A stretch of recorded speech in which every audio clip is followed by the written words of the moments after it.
But today I'm on the road again and we're visiting Huntsville Landscaping right here by Huntsville Reservoir in the back mountain.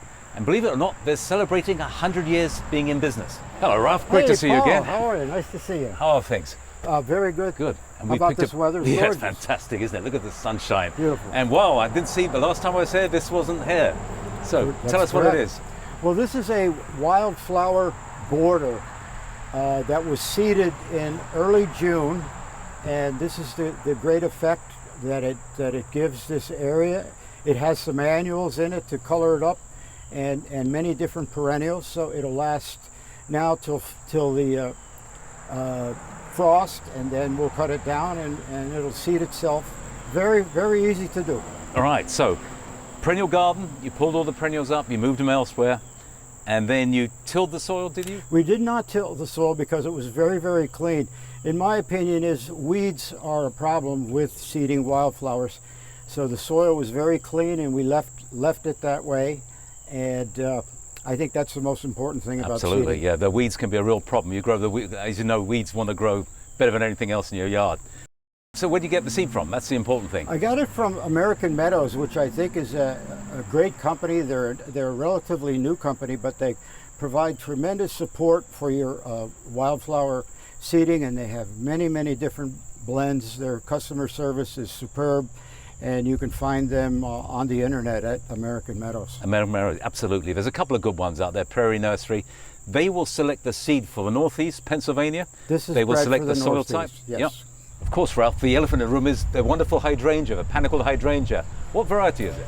It's Limelight, and it has done very, very well in this setting. Just the flowers are incredible with the size of them.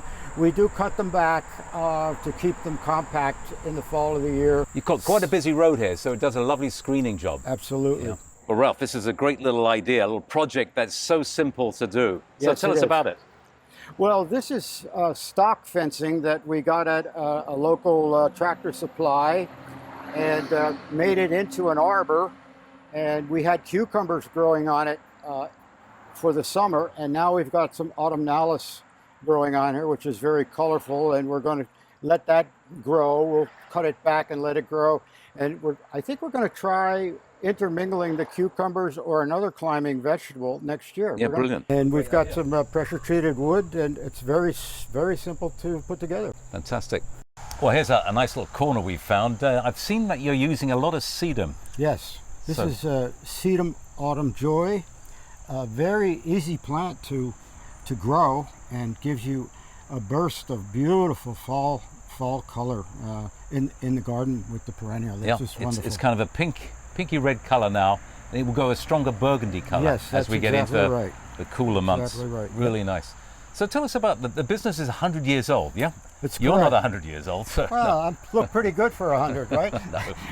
So your grandfather's business. My grandfather started, he was a World War I vet, and my grandfather and my grandmother started this business when my father was just a little boy, and he got some money as a bonus from World War I and bought this property out here and started in this very spot with a garden center and doing landscape contracting. Gotcha. And so you moved away from growing plants so much to landscape design a bit more. Yes.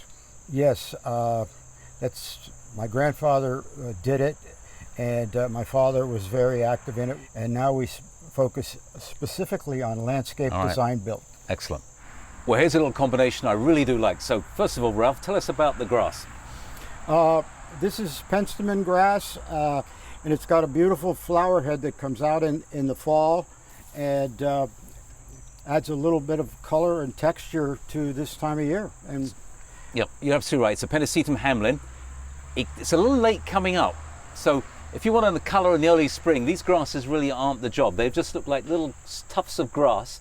But I see you've cleverly planted daylilies. Now the daylilies flower much earlier. They'd be up showing all their beautiful flowers, but by midsummer, a lot of them have already started to die down. You know, the leaves look a bit raggedy. So if you were to plant a line of these Pennisetum in front of it, it would hide, kind of distract from it. That's a great idea. Yeah. So, but look how beautiful it is with the sun coming through. And we've just planted some burgundy sedum in here to fill this little void section, which is a great succulent ground cover that requires very little care. It turns a beautiful burgundy this time of year. Yep, and it has a pretty flower as well. Yeah. Yep. Yep. Can't go wrong with sedum, can you?